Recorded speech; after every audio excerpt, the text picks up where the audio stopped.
What to do when meditation makes you cry? What can you do when you sit in a meditation practice expecting to be just peaceful and happily in the present moment, but suddenly all of this sadness is coming to the surface and you start crying? You're even wondering, what is that emotion? What is coming up there? I never noticed that I'm so sad. I never noticed that I actually want to cry. I'm Lorelle, I'm a meditation coach, and this video is going to help you with 3 simple steps to overcome any crying meditation that you may feel. The very first thing we need to understand when it comes to crying in meditation is that it's not a sign of something is wrong or something is bad. It is actually a sign that you are doing everything correctly. A lot of the time people just enter into a complete state of relaxation and peace in their meditation, that then everything that I have suppressed in the past is rising to the surface.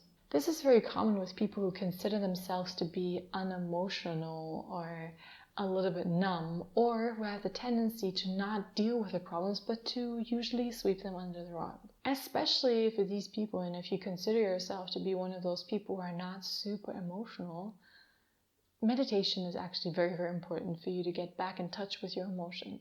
The problem is that all the stuff you're suppressing and not dealing with because you're a little bit conflict avoidant or not so emotional is accumulating.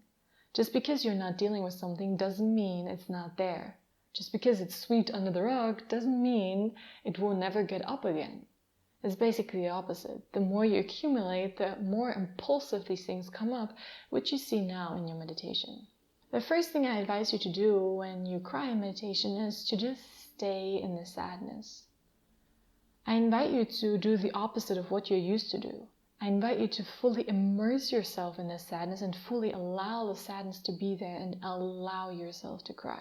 When you notice this outburst of tears, stay at least for 5 more minutes and just be with your sadness.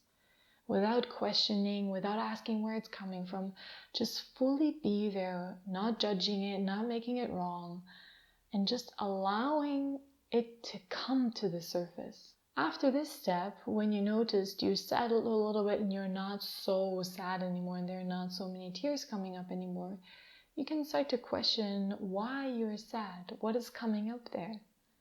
Maybe you can even see a memory that is popping up of something that you haven't faced yet. Maybe a death of a loved one just recently happened, or a breakup, and you notice that all of this sadness you've never faced. Then it's time for you to face it right now in your meditation.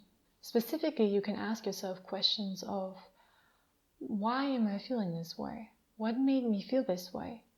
What have I maybe suppressed that is now arising? What does it remind me of? When you found answers to these questions in your meditation, you just keep going and you're just being completely present with the tears and with your sadness. The third step that I invite you to do is to meditate more on the sadness. When you notice that there is something inside of you that isn't really coming out and that is like sad, it's a necessity for you to keep going and to keep exploring this emotion. Otherwise, it will come out in other destructive ways, such as addictions, anger, impulsive behaviors, or anything else. Do specific sadness meditations, do specific meditations to let go of the sadness and to just allow yourself to cry. You can also do some journaling work, or see a therapist or see a coach that can help you to go through this sadness. The real last thing you want to do with this crying, with this sadness, is to stop meditating and to just do something else, to see it as a bad sign. Because the sadness that is arising and the crying that is happening is essential for you to progress in your next step in life. These tears are a sign of an internal blockage that is holding you back. So if you want to progress and reach your dreams and find your center of peace, you need to go through the sadness instead of continuing to avoid it. If you want help to deal with this sadness and if you want help to let go of these negative emotions, I invite you to check the link in the description box below to my website, and you can sign up for a free coaching session where we can find a plan to help you out of this sadness and out of this crying, and you can achieve your center of peace and happiness. Otherwise, like this video, share it with a friend, and I hope to see you in the next video.